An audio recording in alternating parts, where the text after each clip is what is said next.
Let me ask you something. Have you ever looked at yourself and thought, why did I do that? Or I wish I could go back and change it. Maybe you've made a mistake. Have you ever found yourself lying awake at night, replaying a mistake you made over and over in your mind? Or maybe you felt a heavy weight of guilt that just won't go away, no matter how much time passes. If that sounds familiar, you're not alone. We've all been there, and that's why self-forgiveness is so important. So, what exactly is self-forgiveness?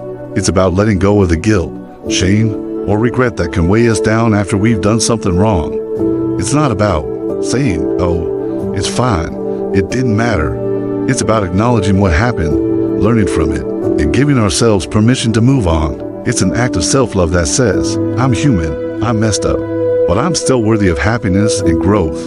And here's the exciting part. Research shows that self-forgiveness can do wonders for our mental and physical health. Studies, like those from Stanford University, suggest that people who practice self-forgiveness experience lower levels of depression and anxiety, better self-esteem, and even physical benefits like lower blood pressure and reduced pain. Pretty amazing, right? But beyond the science, self-forgiveness is key to personal growth. When we're stuck in the past, replaying our mistakes, we can't fully engage with the present or plan for the future. It's like carrying a heavy backpack. Everywhere you go, it slows you down and makes everything harder. By forgiving ourselves, we lighten that load and free up space to focus on what's important now and who we want to become. To give you an idea, let me share a story. A while back, someone I know, let's call her Sarah, made a big mistake at work. She missed a critical deadline, which cost her team a major client. Sarah was devastated. She felt like a failure and couldn't stop beating herself up. For weeks, she was distracted. Her confidence took a hit, and it even affected her relationships outside of work. But then, she started working on forgiving herself, and it changed everything. Today, I'm going to share the steps she took and that you can take too to find that same peace and move forward. Let's dive into the process. There are 7 key steps to forgiving yourself, and I'll walk you through each one with practical tips and examples. These steps are based on insights from experts and psychological research, like the work of Dr. Fred Luskin and others who study forgiveness. They're designed to help you let go of the past and embrace a brighter future. Step 1. Understand your emotions. First step is to understand what you're feeling. When we make a mistake, it's natural to feel a range of emotions: guilt, shame, regret, sadness, maybe even anger at ourselves.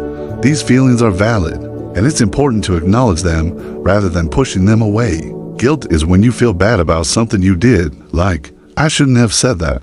Shame is deeper. It's when you feel like you're a bad person because of what you did. Understanding the difference is crucial because guilt can motivate change, while shame can hold you back. One way to process these emotions is through mindfulness. Take a few minutes to sit quietly and observe your feelings. What's going on inside?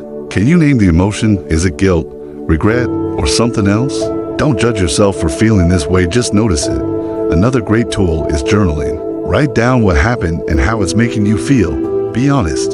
For example, if you forgot a friend's birthday, you might write, I feel guilty because I let my friend down and I'm worried they think I don't care.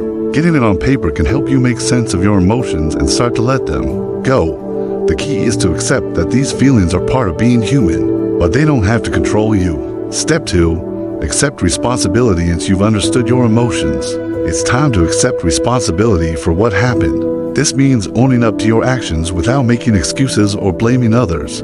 It's about saying, yes, I did this, and it was a mistake. But here's the important part. Accepting responsibility doesn't mean defining yourself by that mistake. You are not your mistakes. You're a person who made a mistake, and that's a big difference. For instance, let's say you lied to a coworker about finishing a task, and it caused problems for your team. Instead of saying, I'm such a liar, acknowledge, I made a choice to lie, and I regret it.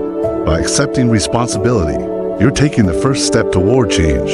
You're recognizing that you have the power to make different choices moving forward. This step isn't about beating yourself up, it's about being honest with yourself so you can grow. Think about what led to the mistake. Were you stressed? Distracted? Understanding the context can help you avoid similar situations in the future. Step 3. Treat yourself with kindness and compassion. This step might be the toughest for many of us because we're often our own worst critics. It's easy to fall into negative self-talk like, I'm such an idiot, or I always mess things up. But that kind of thinking is counterproductive. Instead, try to treat yourself with the same kindness and compassion you'd offer a friend. If a friend came to you with the same mistake, what would you say? Probably something like, "It's okay, everyone messes up sometimes. You can learn from this and do better next time." So, why not say that to yourself? One powerful exercise is to write a letter to yourself as if you were writing to a friend. Express understanding and encouragement. For example, if you're feeling guilty about missing a family event, you might write, "Dear Your Name, I know you feel terrible about missing the event, but you were overwhelmed with work, and it's okay to make mistakes. You're still a loving person who cares deeply about your family." Read it aloud to yourself. It might feel strange, but it can be incredibly healing. Another tip is to practice positive affirmations like, "I am worthy of forgiveness," or "I am learning and growing every day." Self-compassion, as a researcher Dr. Kristin Neff points out, is a stronger driver of learning and motivation than self-criticism. It's not just nice, it's smart. Step 4. Express remorse. Expressing remorse means genuinely feeling sorry for what you've done. It's different from wallowing in guilt, which can keep you stuck. Remorse shows that you care about the impact of your actions, whether they affected someone else or just yourself.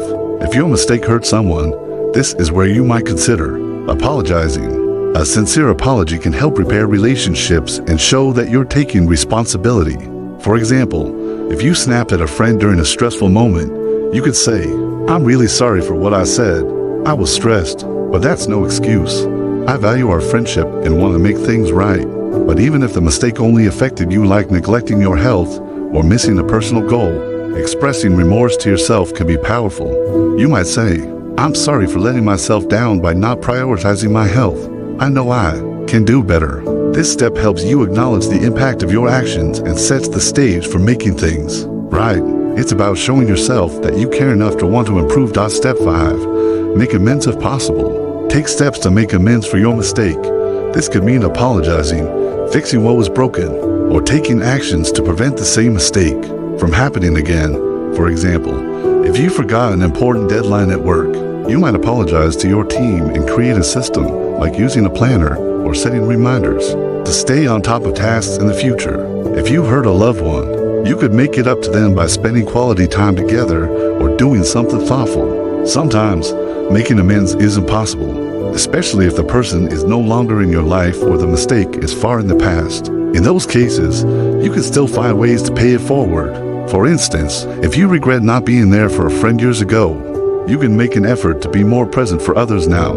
As the Greater Good Science Center suggests, paying it forward can be a powerful way to heal, even when direct. Amends aren't an option. The goal is to take positive action that helps you feel like you're moving in the right direction. Step 6. Learn from the experience. Every mistake is an opportunity to learn and grow. Take some time to reflect on what happened and why. What led to the mistake? Were there warning signs you ignored? What can you do differently next time? By analyzing the situation, you can gain valuable insights that will help you avoid similar mistakes in the future. For example, if you overspent and got into debt, think about what triggered that behavior. Were you stressed and shopping impulsively? Did you lack a budget? Once you identify the root cause, you can take steps like creating a budget or finding healthier ways to cope with stress. To illustrate, consider the story of Gethin Jones from the Forgiveness Project. Gethin struggled with guilt over hurting his children due to his past behavior. Through a 12-step program, he realized he couldn't change the past, but could change his future by focusing on daily positive actions. Today, he strives to be the best version of himself, using his mistakes as a catalyst for growth. You can do the same by turning your mistakes into stepping stones for a better future. Step 7. Focus on making better choice. Finally, focus on the future. Set intentions for how you want to behave going forward. What kind of person do you want to be? What values do you want to uphold? Make a commitment to yourself to make better choices. This doesn't mean you'll never make mistakes again. No, one is perfect, but it means you'll strive to do your best. For example,